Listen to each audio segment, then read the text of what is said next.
$10 million. That's the price my own neighborhood demanded from me after my house survived a hurricane. Not because I caused damage, not because I filed some outrageous insurance claim, but because they accused me of summoning the storm itself. That's right, weather manipulation.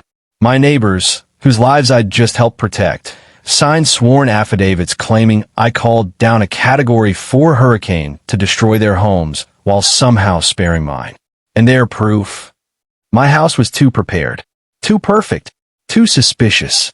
Now I'm staring down bankruptcy, social exile, and even prison time, all for the crime of being ready. Have you ever been punished for doing the right thing?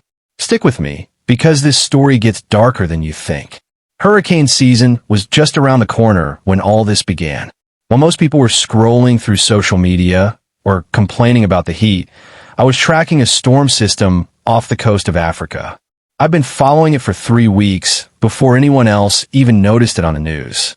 That's an occupational hazard when you've spent 30 years studying catastrophic failures. You start seeing the warning signs before everyone else.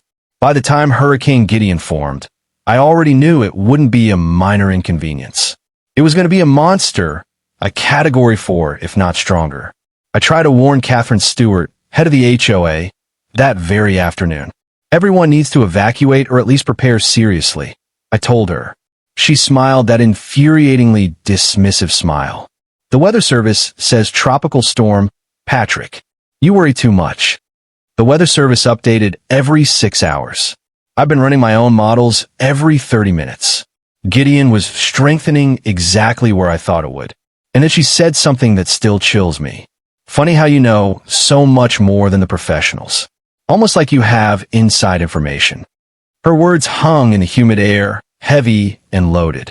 As she walked back to her car, she stopped one last time and turned. Just remember, Patrick, she said, we're all in this together. Community means sharing. I frowned. Sharing what exactly? She paused, looking my house over like an insurance adjuster after a wreck. Everything. Resources. Security advantages. Then she tapped a small red notebook she kept in her hand. Especially when some people have significantly more than others. I try to laugh it off. That sounds vaguely threatening. She laughed too, but her eyes stayed cold. Does it? I'm just being neighborly. I stood there and watched her walk away. She opened the red notebook before she'd even reached the sidewalk, scribbled several lines, underlined something twice, then snapped it shut, loud enough for me to hear from 50 feet away. That wasn't a friendly visit. That was reconnaissance. And in that notebook, she wasn't tracking HOA dues. She was tracking me, my finances, my preparations, my dead wife's insurance payout. She was building a profile piece by piece like I was some kind of specimen under glass. I didn't know it then, but she just started a countdown clock on my life. When it hit 0, I'd lose everything. But at the time, all I had was a pit in my stomach and the sound of her pen scratching my future into that notebook. Ever had a neighbor who asks just a little too much about your private life? Who seems to know more about your finances than they should? Who smiles but never blinks? Trust me when I say this, it only got worse from here. The certified letter arrived on a Tuesday. Legal-sized envelope, return address from a law firm I didn't recognize. I stood in my kitchen, reading it 3 times because surely I'd misunderstood. Notice of intent to sue. In dense legal language that made my head pound, it accused me of creating an asymmetric disaster preparedness advantage that negatively impacted community property values and insurance premiums. I called my lawyer friend Raymond Peterson, who'd handled my wife's estate. Raymond, what the hell is an asymmetric disaster preparedness advantage? He laughed at first, then realized I was serious. That's fancy legal speak for his house makes ours look bad. Which, by the way, is not an actual tort. So we're good. I asked. Silence. Patrick, he said slowly, this is HOA law territory. Logic doesn't always apply. Who's representing them? I looked at the signature. Catherine Stewart. More silence. Yeah, he said finally. You're not good. The number at the bottom of the page nearly knocked the wind out of me. Compensatory damages totaling $9,784,016. That's how my nightmare began. All because I prepared for a hurricane. All because I refused to let another disaster take everything I loved. And now my own neighbors were weaponizing my readiness against me. And this was just the beginning. Ever had a neighbor who seemed a little too interested in your private life? The kind who asks about your mortgage, your insurance, your savings, not out of curiosity, but like they're taking notes for some secret report? If you've never had that experience, count yourself lucky. Because for me, that curiosity turned into something far worse. It started with a letter. Certified mail, Tuesday morning. Legal-sized envelope. The return address belonged to a law firm I'd never even heard of. I stood at my kitchen counter staring at it, the edges of the paper digging into my fingertips. I read the first page once, twice, 3 times. Surely I was misreading it. Notice of intent to sue, printed in bold across the top.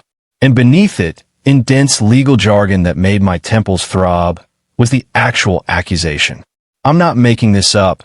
Creating an asymmetric disaster preparedness advantage that negatively impacts community property values and insurance premiums. I call the only person I could think of, Raymond Peterson, a lawyer friend who'd helped me with Judy's estate. Raymond, I asked, what the hell is an asymmetric disaster preparedness advantage? He chuckled at first, thinking I was joking. Then my silence made him stop. That's fancy legal speak for his house makes ours look bad, he said. Which, by the way, is not an actual tort. I rubbed the bridge of my nose, a headache blooming behind my eyes. So we're good. Silence. Patrick, he said finally, this is HOA law territory. Logic doesn't always apply. Who's bringing the suit? I glanced at the signature on the bottom of the page. Neighborhood Association. Represented by Catherine Stewart. More silence. Then, yeah, you're not good. But the number at the bottom was what really turned my stomach. $9,784,016 in compensatory damages. Raymond caught it immediately. That's oddly specific. Why not just round to 10 million? My hands are already on my laptop, pulling up property assessments, investment accounts, retirement funds. I muttered under my breath. Holy hell. Raymond's voice hardened. What? That number matches almost exactly what I'm worth on paper. I could almost hear his frown through the phone. She's been digging into your finances, Patrick, down to the last dollar.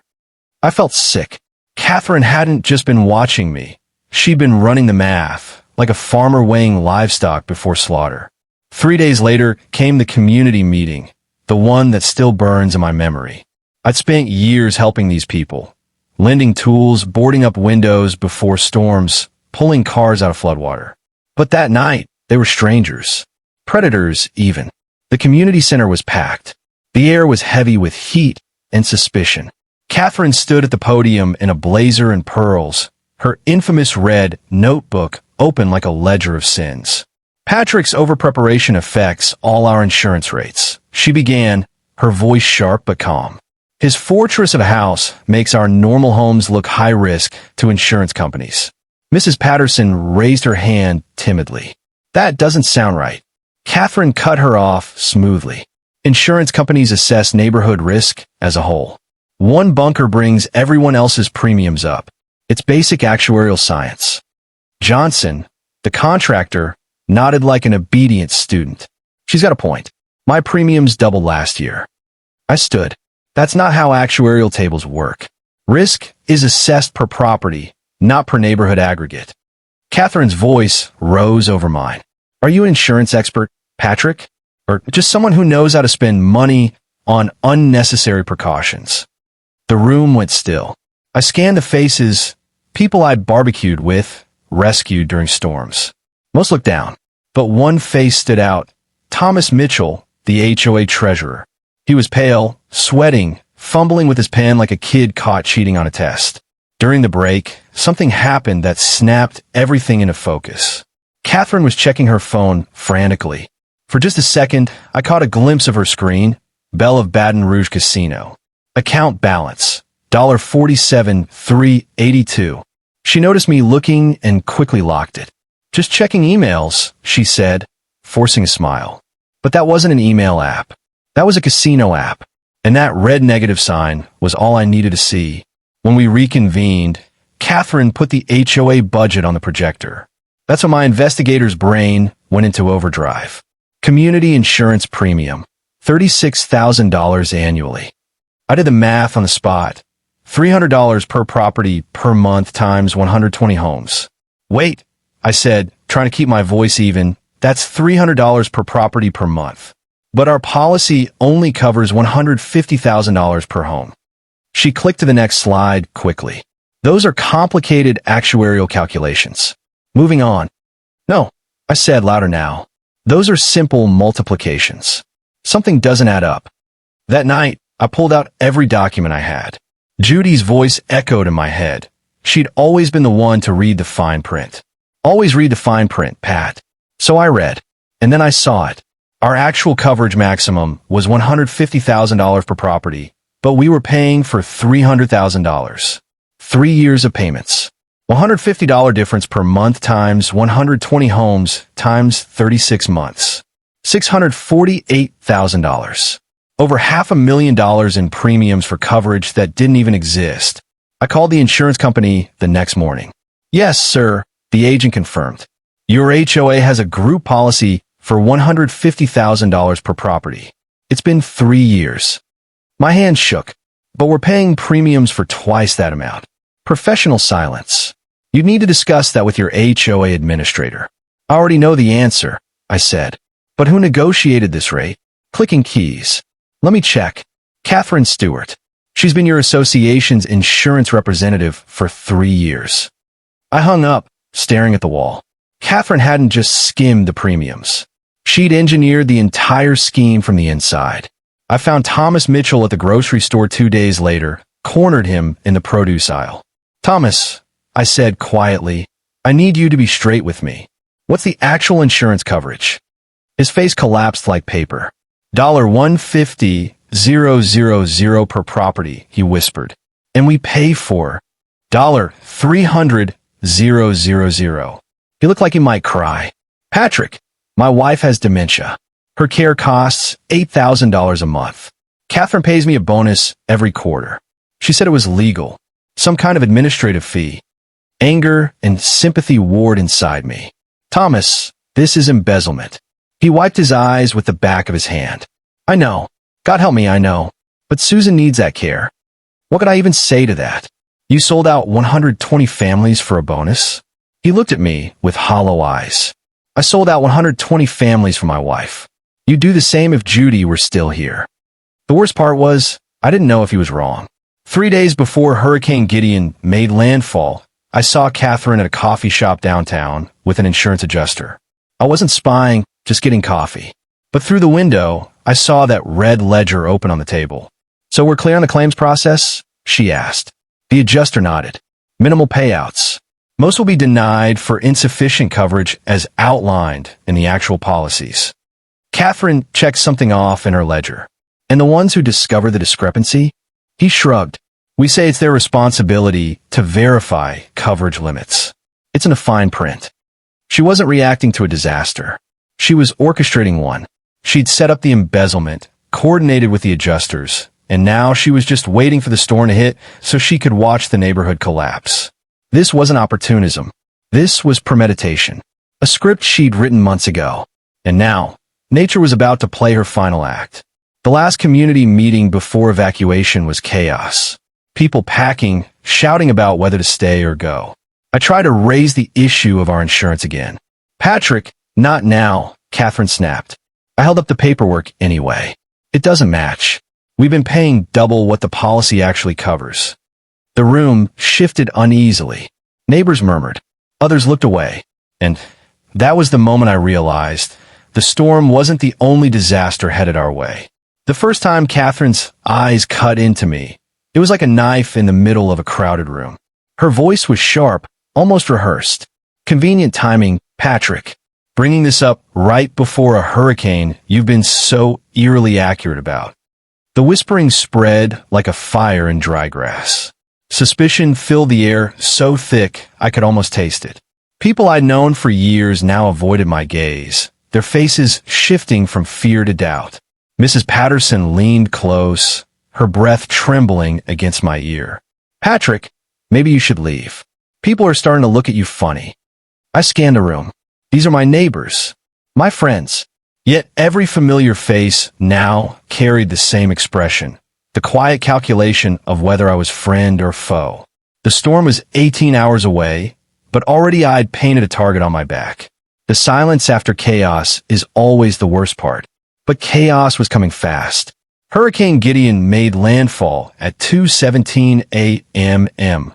Wind screaming at 140 miles per hour. I barricaded myself in my reinforced bathroom, the safe room I had obsessed over for years. Anchor bolts drilled into the foundation.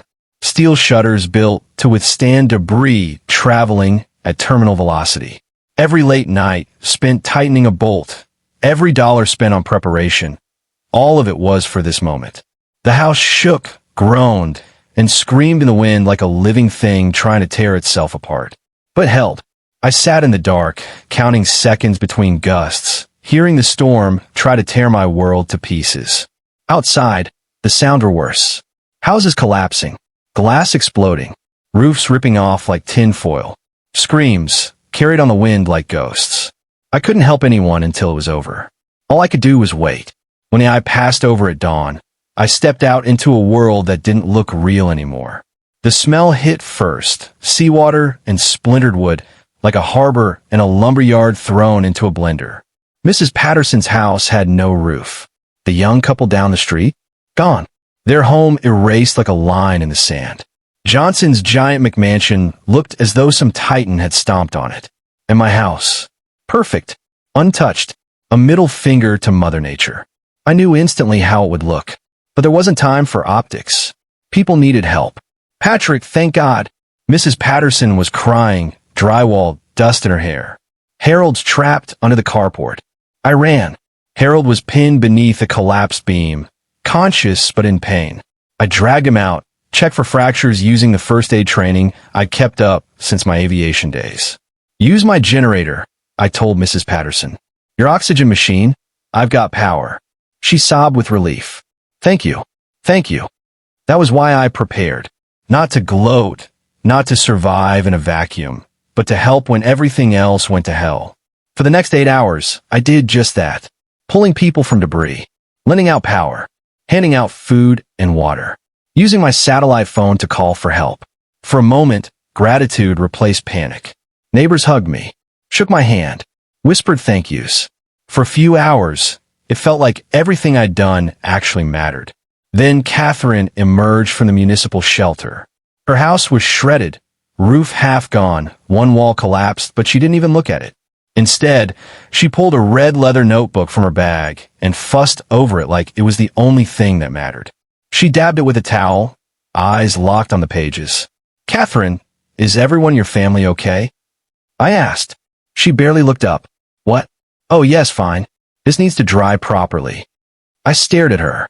That's paperwork. Your house is destroyed. Her eyes, when they met mine, were cold. Houses can be rebuilt, Patrick. Information can't be replaced. Mrs. Patterson whispered next to me. That's odd behavior. Odd didn't begin to cover it.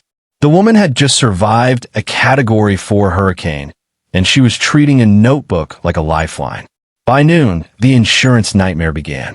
Johnson stormed over, his face purple with rage. Acme Coastal says my max payout is $50,000. My house is in matches. You should have $300,000 in coverage, I said. He shook his head bitterly. That's what I thought, too. Apparently I was wrong. Apparently I'm covered for $150. And even if they're trying to deny. Mrs. Patterson's claim?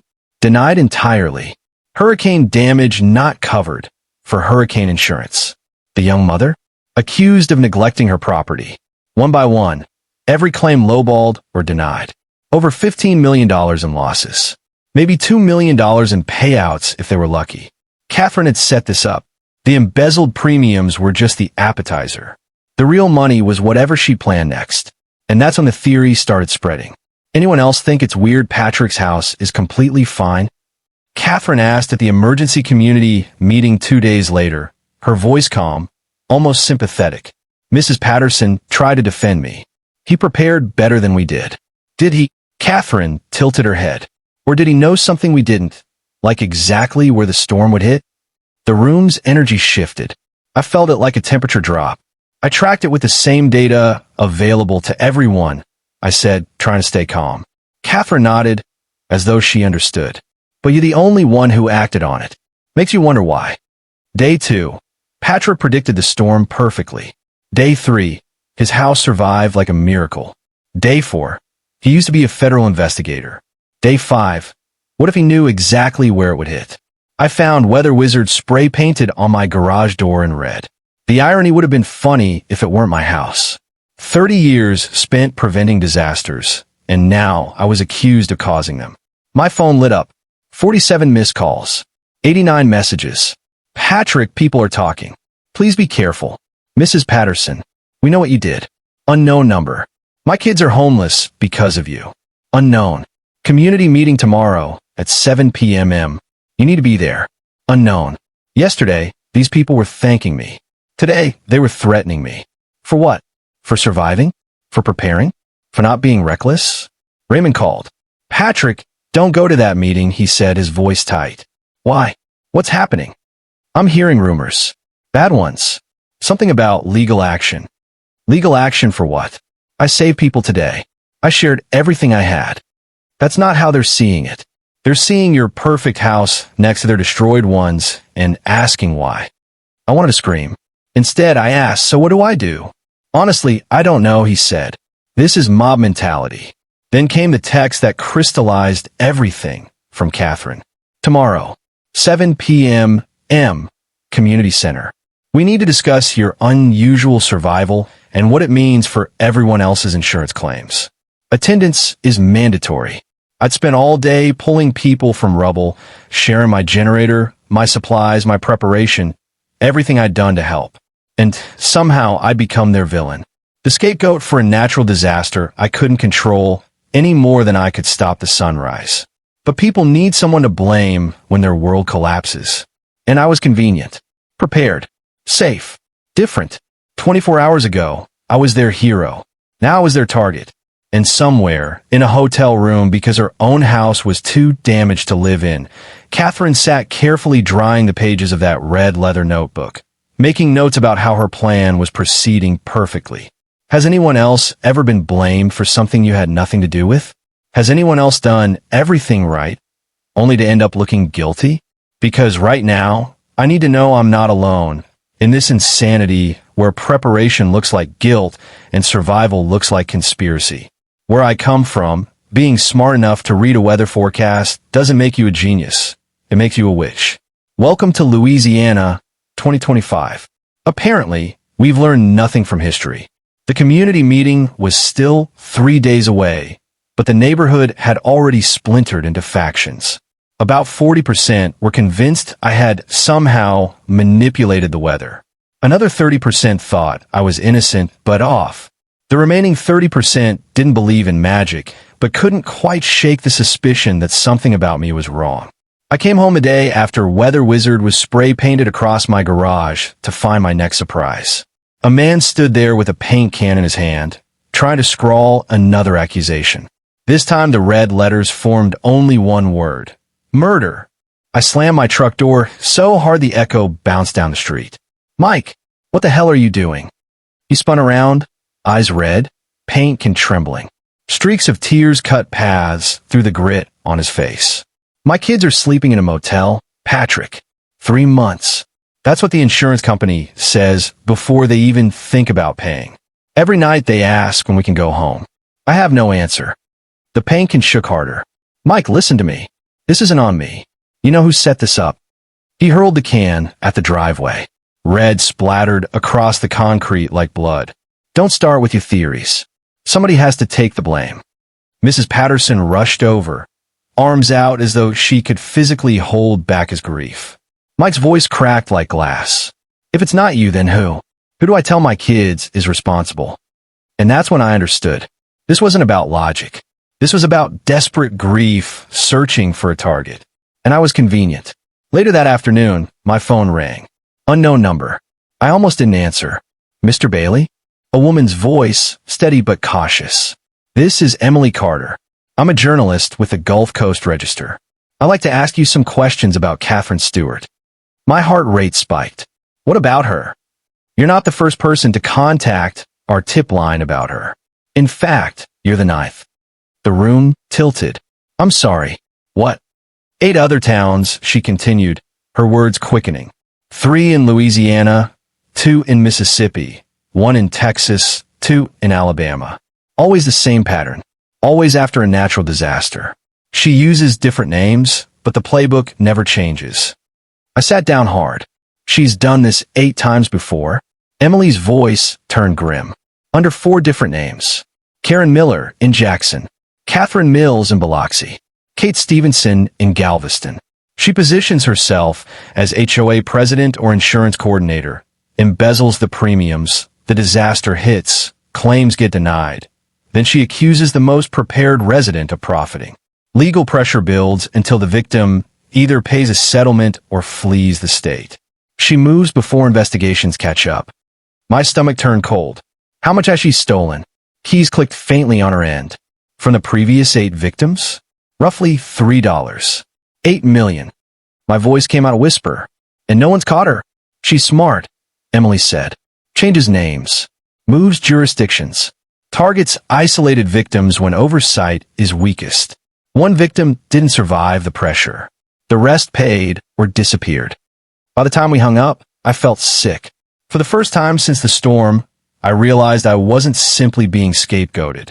I was being played. The preliminary hearing only confirmed it. Judge Patricia Sullivan presided, her expression skeptical but serious enough to make my stomach clench. The gallery was packed with angry neighbors. Media cameras lined the back wall because apparently man accused of weather manipulation was irresistible TV. Catherine sat at the plaintiff's table with an expensive legal team I couldn't dream of affording. Raymond and I sat at the defense table with a growing sense of doom. The prosecution's case was absurd but effective. They paraded my hurricane tracking charts before the court like forbidden blueprints. 3 weeks of meteorological data, every update documented, every trajectory plotted. Mr. Bailey demonstrated an unusual level of prediction accuracy, Catherine's lawyer intoned. Johnson testified, too, shaking his head as though he couldn't believe it. His preparation was beyond normal, almost like he knew what was coming. Then Catherine took the stand, clutching her red notebook like scripture. Her voice trembled just enough for the cameras. As HOA president, I've never seen someone profit from a disaster like this, she said, dabbing at her eyes. Raymond tried. God, he tried. My client used publicly available weather data from NOAA and the National Hurricane Center. Any citizen can access this information. Judge Sullivan frowned. Publicly available to trained meteorologists, correct? Was your client trained? I stood. Aviation safety requires weather assessment skills. The judge cut me off. So you're saying you have specialized knowledge the average person lacks? I saw the trap too late. Well, yes, but she raised her hand. That actually supports the allegation of asymmetric advantage. Proceed. The ruling came down like a guillotine. While I'm not convinced of weather manipulation, and let the record show, I think that's a stretch. The financial disparity and suspicious prediction accuracy warrant investigation. All defendant assets are frozen pending forensic audit. Defendant is prohibited from leaving the state. Preliminary damages assessed at $9,784,016. Gavel. Done. Everything froze. Bank accounts, credit cards, investment accounts, retirement funds. The house had a lien slapped on it. I couldn't buy groceries without court permission. Then the judge added one more thing, off the record. She removed her glasses and looked suddenly tired. Mr. Bailey, I don't believe in weather wizards. For a moment, hope flickered. Then why? She held up her hand. But I believe in HOA law. And you're being sued under covenants that give associations broad authority over property standards. The law is the law, even when it's stupid. I'm sorry. That wasn't justice. That was theater. She knew I was innocent and ruled against me anyway. The ruling came down like the swing of a guillotine. Cold, final, brutal. The judge's voice echoed in that wood-paneled chamber like a death sentence. While she admitted she didn't believe in weather manipulation, And let me note, neither do I. She said the financial disparity and the eerie accuracy of my so-called predictions were enough to justify investigation. All defendant assets are hereby frozen pending a forensic audit. The defendant is prohibited from leaving the state. Preliminary damages are assessed at $9,784. 16, bang. The gavel dropped, and just like that, everything stopped. My bank accounts, my credit cards, my retirement savings, even the deed to my house. A lien was slapped on it so fast you'd think it was pre-signed. I couldn't even buy groceries without a court order.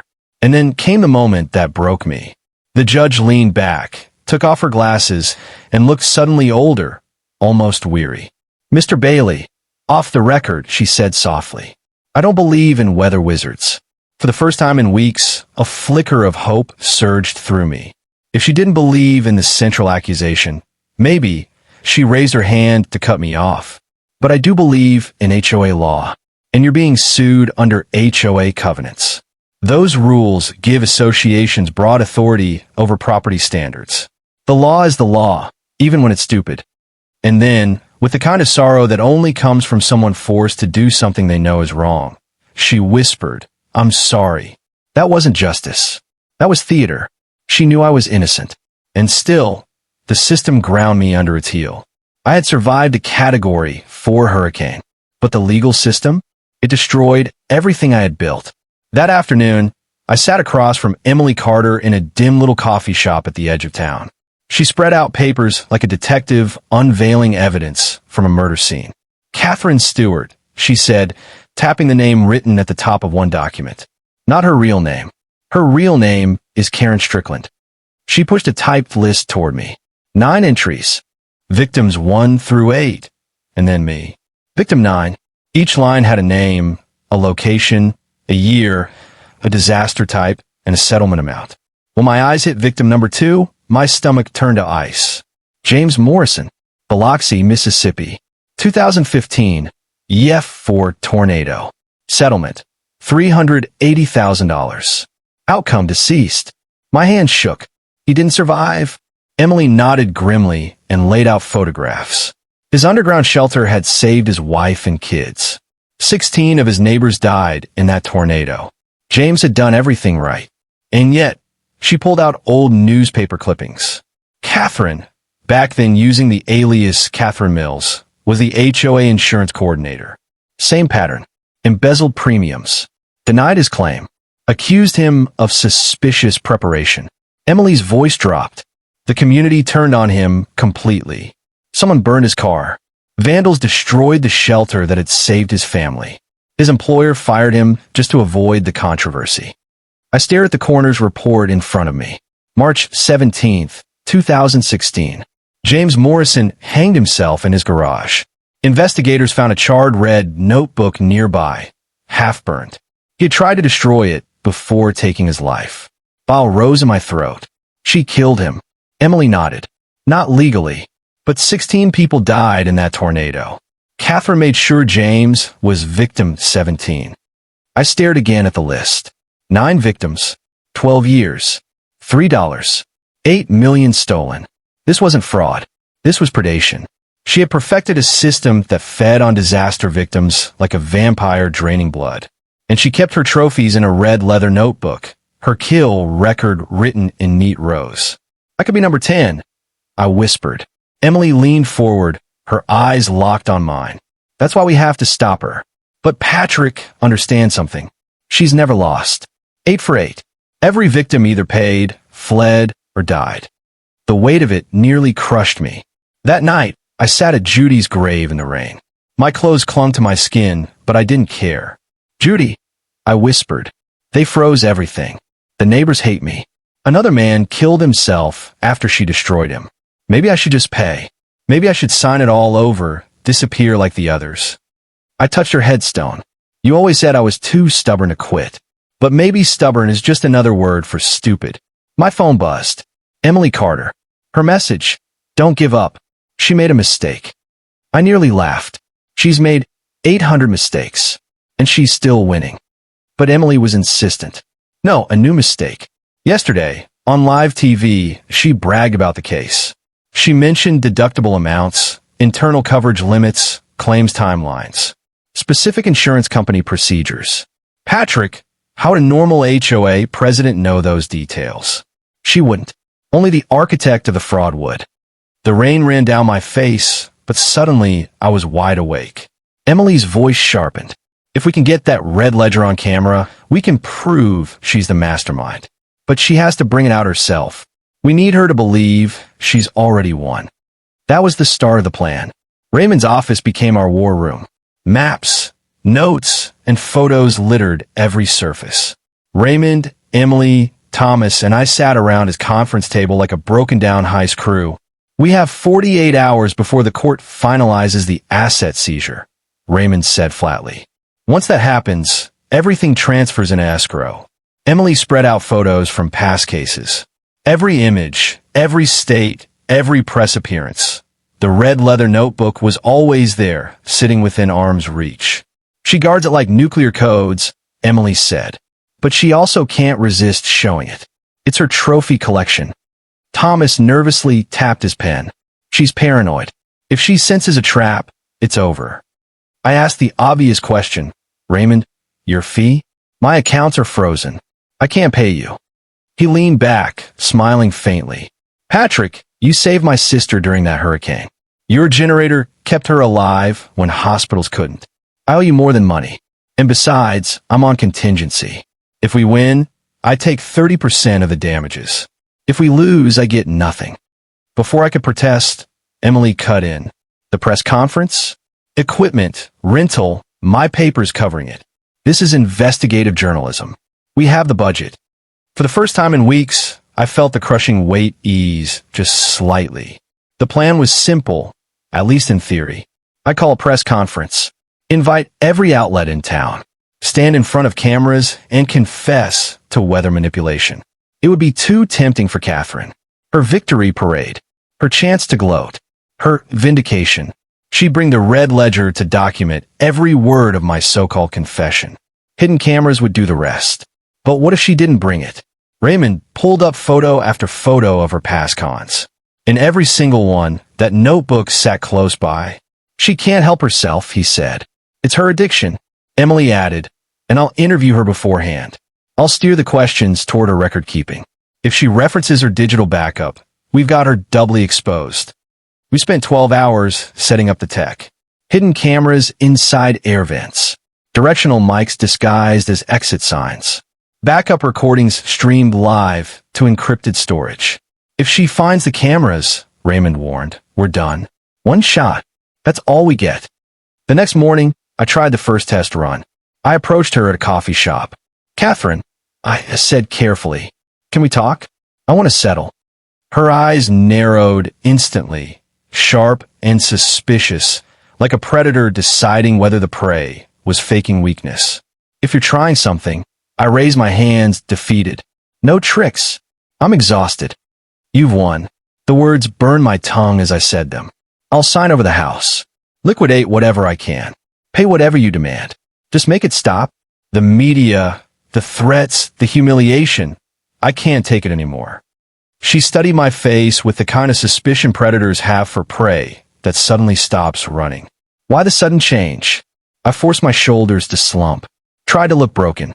It wasn't hard. Because I'm tired, I said flatly. You've beaten me. I just want my life back. Her lips curled into a smile, but it carried no warmth. This feels like a setup. A setup? I shook my head. You already won in court. My accounts are frozen. I have nothing left to fight with. She didn't answer. Instead, she rose slowly, clutching her designer purse and, of course, that ever-present red leather notebook. No, she said coldly. You're the type who fights to the bitter end. This is a trap. And just like that, she left without signing a thing. Back at Raymond's office, the air was thick with frustration. She's smarter than I thought, I admitted. Or just more paranoid, Raymond countered. We need a bigger stage. Somewhere public enough that she can't refuse without making herself look guilty. Emily Carter's eyes lit up. She snapped her fingers. A full press conference. Major media. Patrick, You confess to weather manipulation. Not half-heartedly. A detailed, humiliating confession. She won't be able to resist.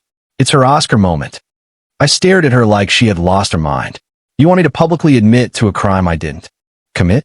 Emily didn't blink. We'll correct the record after with evidence. But if we want her to bring that ledger, we need her basking in victory. Only then will she let her guard down. The day of the press conference, the community center was packed to the rafters. Emily had done her job well.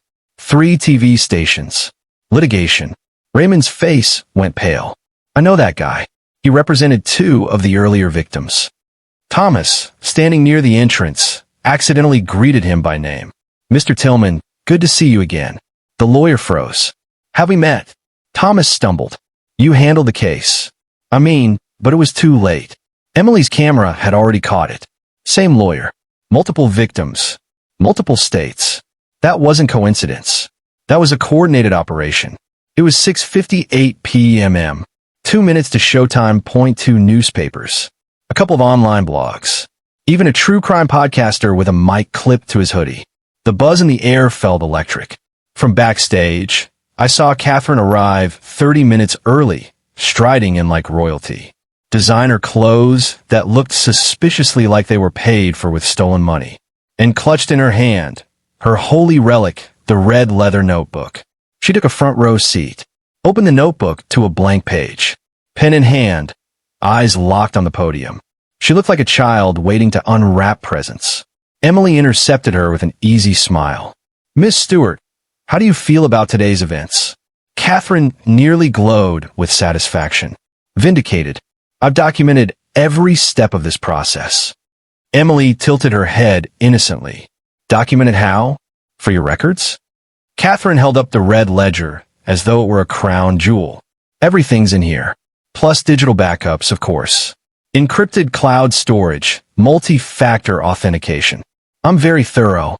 My pulse spiked. She just admitted on camera that she kept detailed records of her crimes. All we needed now was for her to expose them. But then, the twist that nearly ruined it all. Catherine hadn't come alone.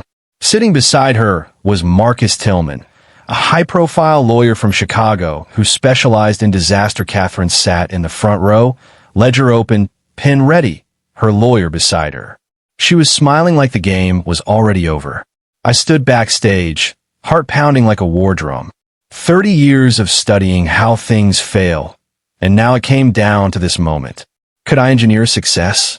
Or at least crash and burn in a way that took her down with me? The announcer's voice boomed through the speakers. Ladies and gentlemen, Mr. Patrick Bailey has an important confession to make about Hurricane Gideon.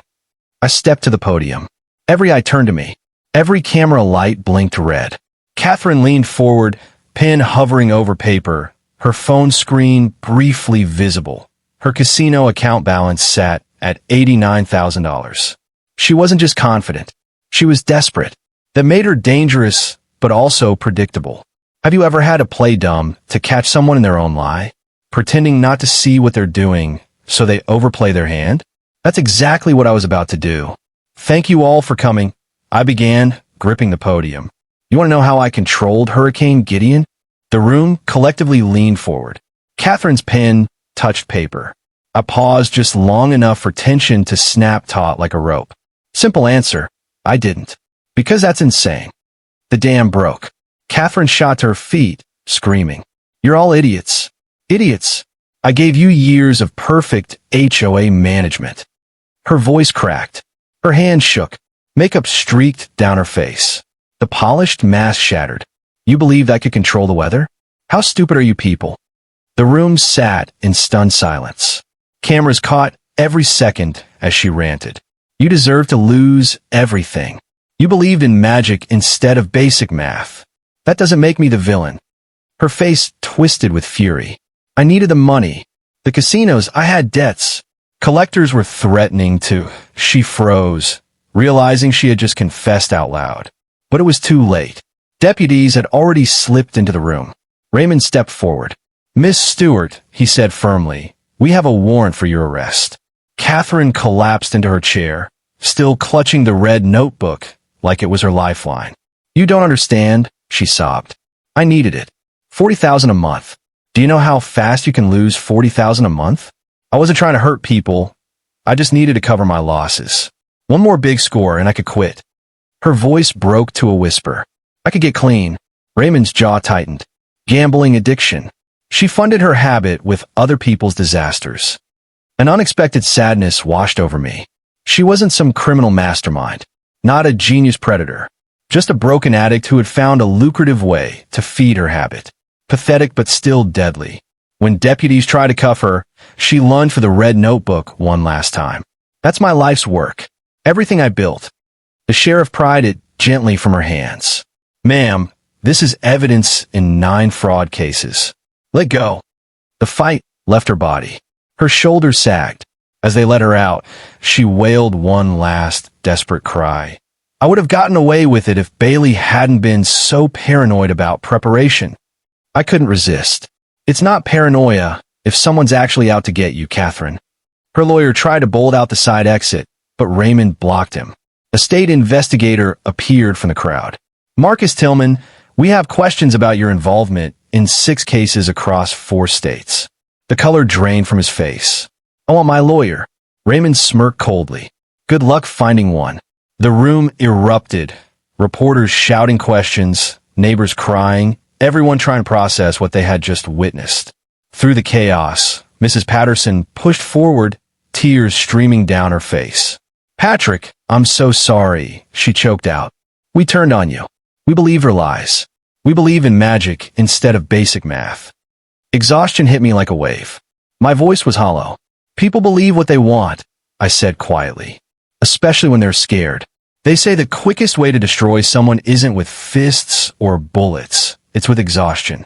Catherine Stewart thought she had finally beaten me down, and I made sure she believed it. You've won, I told her. I'll sign over the house, liquidate what I can, pay whatever scraps I'm able. Just, please make this stop. The lawsuits, the media, the threats. I can't take it anymore. Her eyes narrowed as she studied me, weighing every syllable. Why the sudden change? I dropped my gaze, shoulders slumped. Defeat came naturally. I've been carrying it for months. Because I'm tired. You've beaten me. I just want my life back. Her smile was sharp, cold, practiced. This feels like a setup. I shook my head. A setup? How? You already won in court. My accounts are frozen. I've got nothing left to fight with. But Catherine didn't buy it. She never trusted what was easy.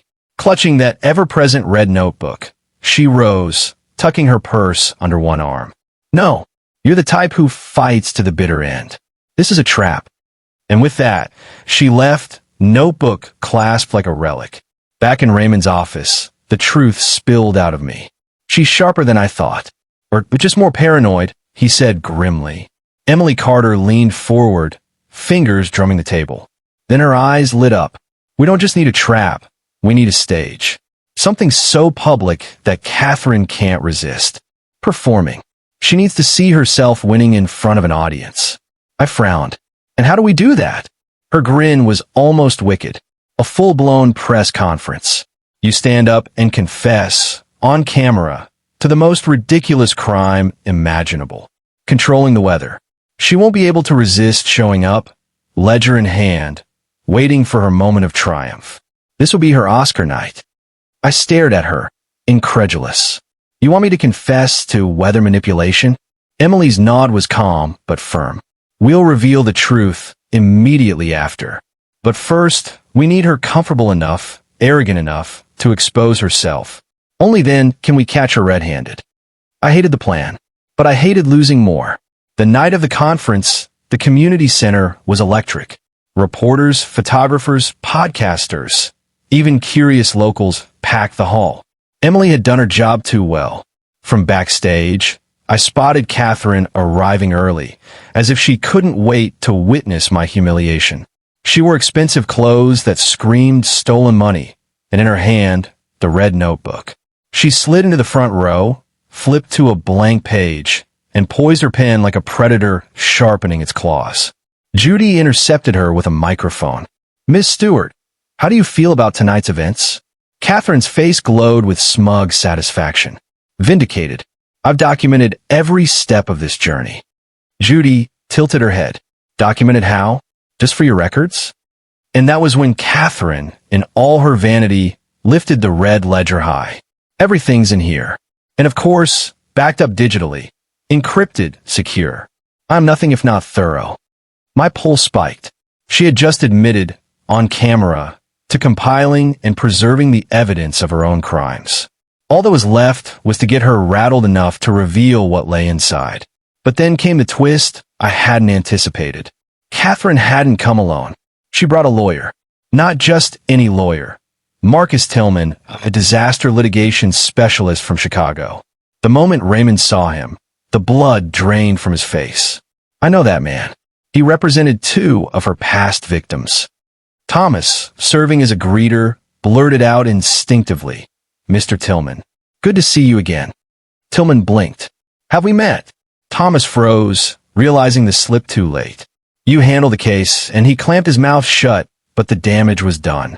Emily's camera had already caught it. The same lawyer. Multiple states. Multiple victims. This wasn't bad luck. This was a coordinated machine. By 6:58, Catherine was planted in the front row, ledger open, pen ready. Her lawyer beside her. She looked like a queen awaiting coronation. And me? I stood in the wings, heart thundering. 30 years of studying why systems fail. And tonight, I was gambling on whether I could design a victory or orchestrate the most public collapse of my life. The announcer's voice cut through the tension. "Ladies and gentlemen, Mr. Patrick Bailey has an important confession to make about Hurricane Gideon." Every camera swung toward me. Every eye in the room tracked my steps as I approached the podium. Catherine leaned forward, pen hovering over the page. For a fleeting second, I saw the glow of her phone screen. Her casino balance, $89,000. Not just confidence, desperation. Desperate people are predictable.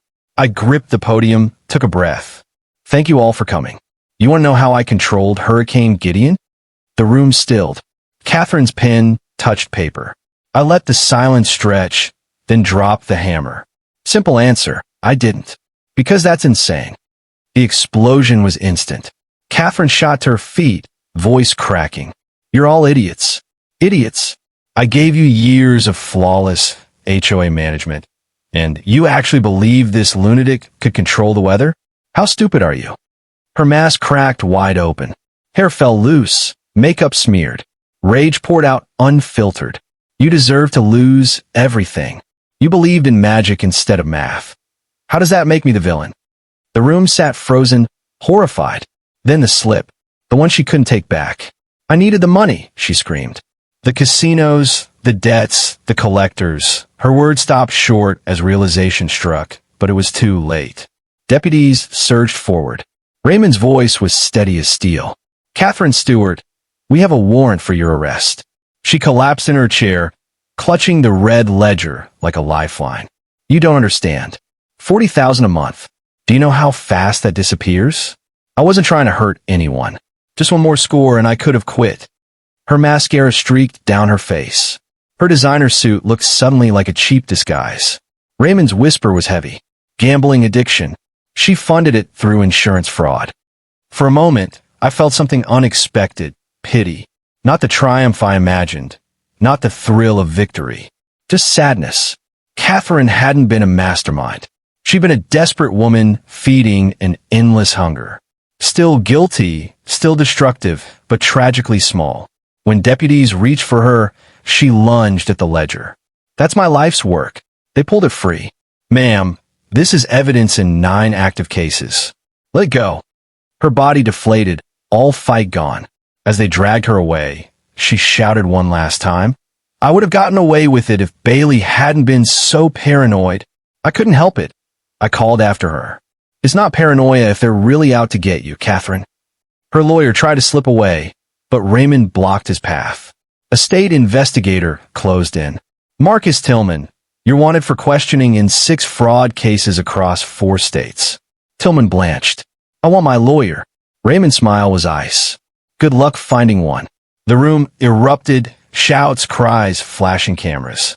Through the chaos, Mrs. Patterson fought her way to me, tears streaming. "Patrick, I'm so sorry. We believed her. We turned on you. We chose magic over math. And in that moment, all I could say was the truth. People believe what they want when they're scared. And Catherine had built her empire on that fear. I understand. But standing there, receiving apologies and praise, I felt hollow. Winning doesn't always feel like winning. Sometimes it just feels like surviving. The dam broke. Catherine exploded. You're all idiots. Idiots. I gave you years of perfect home management. You believe that could control the weather? How stupid are you? Her hair came loose, makeup smeared, composure shattered. The mask was gone. This wasn't an HOA president. This was a gambler circling the drain. I needed the money, she screamed. The casinos, debts, collectors. Then she froze, realizing she had just confessed. The deputies stepped forward. Miss Stewart, we have a warrant for your arrest. She collapsed, clutching the red ledger like a drowning woman clinging to driftwood.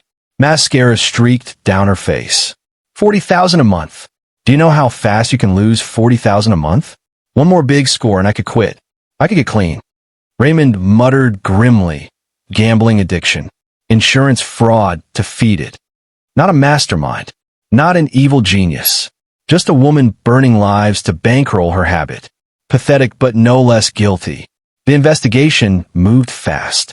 3 days later, charges for wire fraud, racketeering, theft by deception.